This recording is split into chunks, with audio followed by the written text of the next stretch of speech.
Hello my beautiful people, welcome back to my channel. তো আজকে আমি অনেকগুলোই নিরামিষ ডিশ নিয়ে চলে এসেছি। আশা করি আপনাদের অনেক ভালো লাগবে। তো চলুন স্টার্ট করি। ফার্স্টে পনিরটা আমি নিয়ে নিচ্ছি।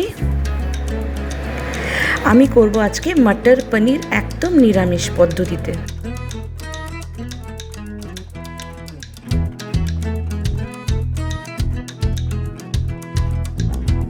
ফার্স্টে পনিরগুলোকে আমি কেটে নেব।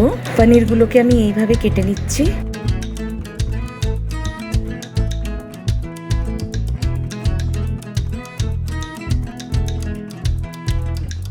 পনির আমার কাটা হয়ে গেছে। এরপরে আমি ফুলকপি আলুর রসাও করব। এই জন্য ফুলকপিটাকে আগে আমি গরম জলে ভালো করে ফুটিয়ে নেবো। এইদিকে যেহেতু আমি পোলাও করব, এই 250 গ্রামের মতন আমি গোবিন্দভোগ চাল নিয়েছি। এটাকে আমি ভালো করে ধুয়ে নেব, ধুয়ে একটু ভিজিয়ে রাখবো। চালটাকে আমি ভালো করে ধুয়ে নিচ্ছি। এদিকে আমি একটু ভাঙা কাজু নিয়ে নিয়েছি, যেটাকে আমি ভিজে এটাকে ভালো করে পেস্ট করে নেবো পনিরের জন্য।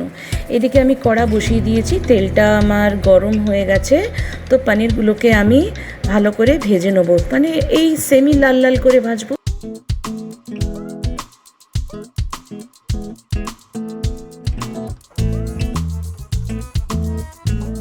পনিরগুলো আমার ভাজা হয়ে গেছে। এবার পনিরগুলোকে আমি তুলে নিচ্ছি।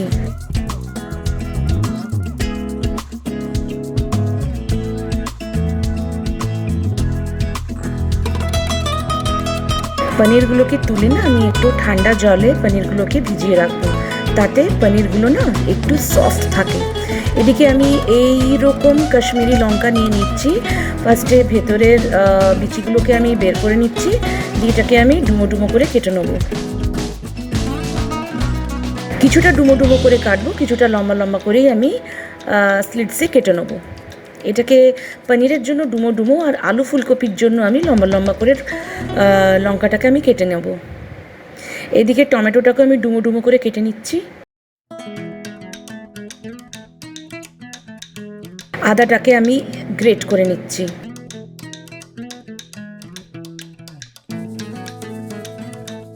সেম কড়াইতে যেই তেলে আমি পনির ভেজেছিলাম, আমি দিয়ে দিলাম একটু সাদা জিরে আর তেজপাতা ফোড়ন।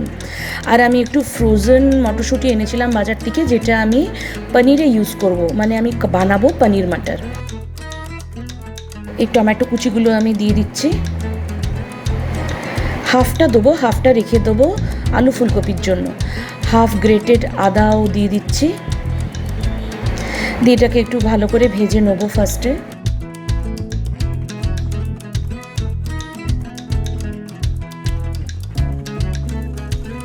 স্বাদ মতো নুন দেবো, যাতে টমেটোগুলো একটু তাড়াতাড়ি গলে যায়। নুনটাকে দিয়ে একটু নাড়িয়ে নিচ্ছি। তারপরে দিচ্ছি হলুদ গুঁড়ো আর লঙ্কা গুঁড়ো দিয়ে মশলাগুলোকে আমি ভালো করে কষিয়ে নেব। তারপরে দেবো ডুমো ডুমো করে কাটা কাশ্মীরি মির্চ। কাশ্মীরি মির্চটাকে দিয়ে আমি ভালো করে কষিয়ে নেব। তারপরে ফ্রোজেন মটরশুঁটিগুলোকেও আমি দিয়ে দিচ্ছি।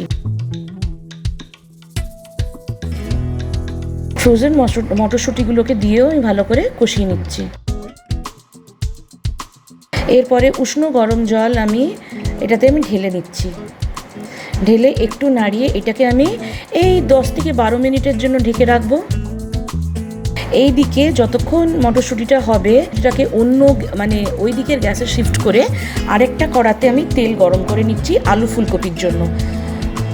ভাপিয়ে রাখা ফুলকপিগুলোকে আমি ভালো করে ভেজে নেবো ফার্স্টে।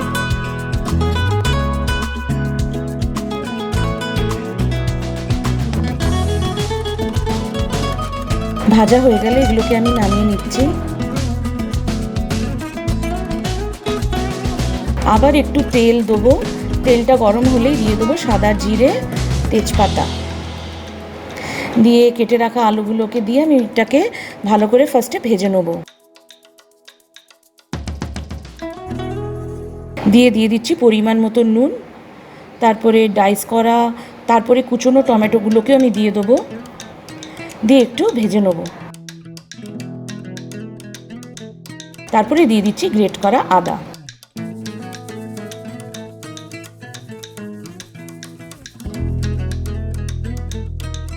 এরপরে লম্বা লম্বা করে কেটে রাখা কাশ্মীরি মির্চগুলোকেও আমি দিয়ে ভালো করে কষিয়ে নেব। তারপর কষানো হয়ে গেলে আমি দিচ্ছি একটু হলুদ গুঁড়ো, একটু লঙ্কা গুঁড়ো আর সামান্য একটু জিরে গুঁড়ো। ব্যাস, এই 3 রকমের মশলাই আমি এটাতে ইউজ করব। মশলাগুলোকে দিয়ে আমি ভালো করে ফার্স্টে কষিয়ে নেব। দিয়ে এটাতেও আমি একটু উষ্ণ গরম জল দিয়ে দিচ্ছি। দিয়ে এটাকেও আমি 10 থেকে 12 মিনিটের জন্য ঢেকে দিলাম। সাইডে দেখছি মটরশুঁটিগুলো এখনও হয়নি, এটা আরেকটু হবে, আবার 5 মিনিটের জন্য ঢেকে দিলাম। ইন দ্য মেন টাইম চালটাকে আমি ভিজিয়ে রেখেছিলাম, ভিজিয়ে ভালো করে জলটাকে আমি ড্রেন আউট করে নিয়েছি। এইটা প্রায় 250 মতন চাল নিয়েছিলাম। এর মধ্যে স্বাদ মতন নুন দিয়ে দিচ্ছি। তারপরে যেহেতু পোলাও তো হলুদ হয়, এই জন্য একটু হলুদ দিয়ে দিলাম কালারের জন্য। আর মটরশুঁটিগুলোকে আমি দিয়ে দিচ্ছি। এরপরে পরিমাণ মতন চিনি আমি আমার মতন দিচ্ছি, আপনারা চাইলে চিনিটাকে স্কিপও করতে পারেন, আবার দিতেও পারেন। দিয়ে এটাকে আমি ভালো করে মিশিয়ে নিচ্ছি হাত দিয়ে। বৃষ্টিটা পড়লো বলেই করলাম, নাহলে তো একদমই করার মুড ছিল না, ইনফ্যাক্ট খেতেই কিছু ইচ্ছা করছিল না। যাকগে, আলুর স্ট্যাটাসটা দেখে নিচ্ছি। আলুটা মনে হচ্ছে আর একটু হবে, হ্যাঁ হবে। আর মটরশুঁটিটাও আর একটু মনে হচ্ছে হবে। তো এটাকেও 2-3 মিনিটের মতন আবার একটু নেড়ে ঢেকে দেবো। এইদিকে এই বাটিতে আমি মেজার করে চালটা নিয়েছিলাম, এই বাটির 2.5 বাটির চাল আমি নিয়েছি। এই জন্য এই বাটির 5 বাটির জল আমি আরেকটা কন্টেনারে নিয়ে জলটাকে ভালো করে ফার্স্টে আমি ফোটাবো। আচ্ছা, এইদিকে কড়াইশুঁটিগুলো আমার সেদ্ধ হয়ে গেছে। এরপরে আমি ভেজে রাখা পনিরগুলোকে আমি দিয়ে দেবো, দিয়ে একটু ভালো করে টস করে নেব।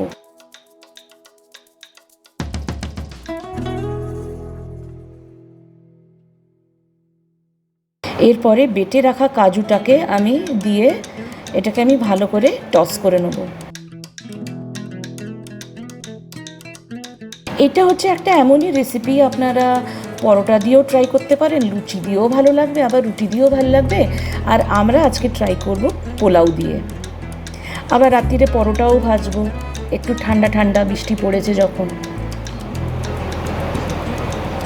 মোটামুটি তরকারিটা আমার হয়ে এসছে। এদিকে আলুটাও আমার সেদ্ধ হয়ে গেছে, হ্যাঁ সেদ্ধ হয়ে গেছে। এরপরে ভেজে রাখা ফুলকপিগুলোকে আমি দিয়ে দেবো। ফুলকপিগুলোকে আমার একটু কাঁচা কাঁচাই ভালো লাগে, একটু শক্ত শক্ত ভালো লাগে। এই জন্য আলুটা অলমোস্ট যখন 95% সেদ্ধ হয়ে গেছে তখনই আমি ফুলকপিগুলোকে দিলাম। এইদিকে পনিরে আমি একটু চিনি অ্যাড করে নিচ্ছি, আমি আমার মতনই অ্যাড করলাম, আপনারা চাইলে চিনিটাকে স্কিপও করতে পারেন। দিয়ে দিচ্ছি গরম মশলা, গরম মশলাটাকে দিয়ে এটাকে ভালো করে টস করে নিচ্ছি। অনেকটা আমি ধনেপাতা দিচ্ছি, একটু ঘি দিয়ে দেবো, ঘি দিয়ে আবার একটু ভালো করে টস করে নেব। এরপরে ফাটিয়ে রাখা দইটাকে আমি দিয়ে দেবো। হ্যাঁ, দইটা দেওয়ার আগে আমি কিন্তু গ্যাসটাকে অফ করে দিয়েছি।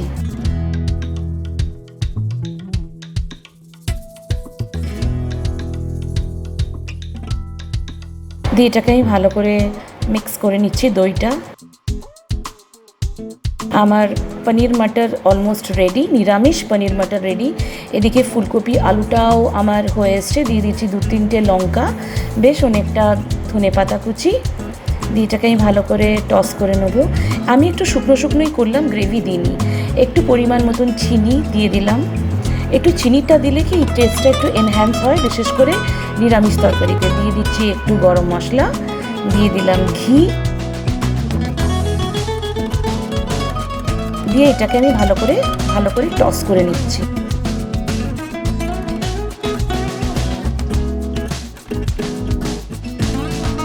এদিকে পনির মাটিটাকে আমি বোলে ট্রান্সফার করে দিলাম, কাঁচা লঙ্কা দিয়ে গার্নিশ করে দিচ্ছি, আর সামান্য একটু ধনেপাতাও দিয়ে দিলাম। দেখতে ভালো লাগবে বলুন। আমার এটা রেডি টু সার্ভ। এদিকে আলু ফুলকপিটাকেও নামিয়ে দিচ্ছি। এটাকেও আমি কাঁচা লঙ্কা আর একটু ধনেপাতা দিয়ে গার্নিশ করে দিলাম। ব্যাস, এবার পোলাওটা করে নিই। দিয়ে দিচ্ছি গরম মশলা, মানে সব রকমের গরম মশলা, মানে বড় এলাচ, ছোট এলাচ, লবঙ্গ, দারচিনি, একটুখানি জায়ফল, জয়িত্রী দিয়ে এটাকে আমি ভালো করে মিক্স করে একটু ঘিও দিয়ে দিলাম। এদিকে এই কাজু, গোটা কাজু আর কিশমিশটাকে আমি অনেকক্ষণ ভিজিয়ে রেখেছিলাম ভালো করে ধুয়ে, এটাকে আমি পোলাওয়ের চালে আমি এখনই দিয়ে দেবো।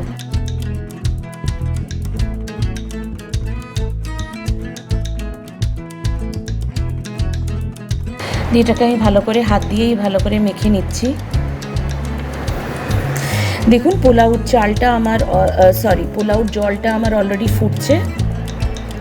এবার পোলাওয়ের চালটাকে আমি দিয়ে দেবো।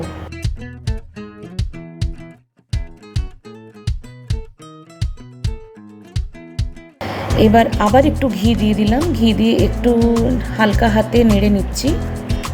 দিয়ে একটা তাওয়া আমি বসিয়ে দিলাম গ্যাসের ওপরে, তার ওপরে পোলাওয়ের ডেচকিটা বসিয়ে দিলাম।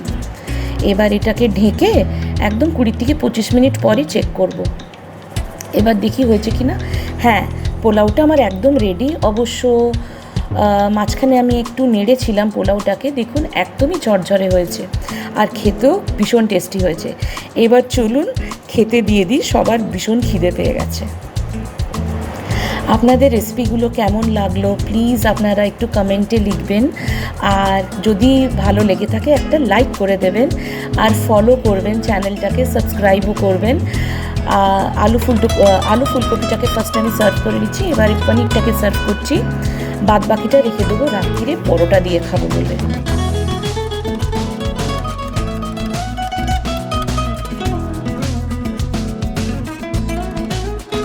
আজকে দুপুরে খাবারটা জাস্ট জমে গেছিলো, 3টে আইটেমই অসাধারণ হয়েছিল। আপনারা অতি অবশ্যই ট্রাই করবেন। আবার একটা ডেইলি কুকিং ব্লগে আপনাদের সাথে দেখা হবে। এখনকার মতন নমস্কার, সবাই সাবধানে থাকবেন, অনেক ভালো থাকবেন।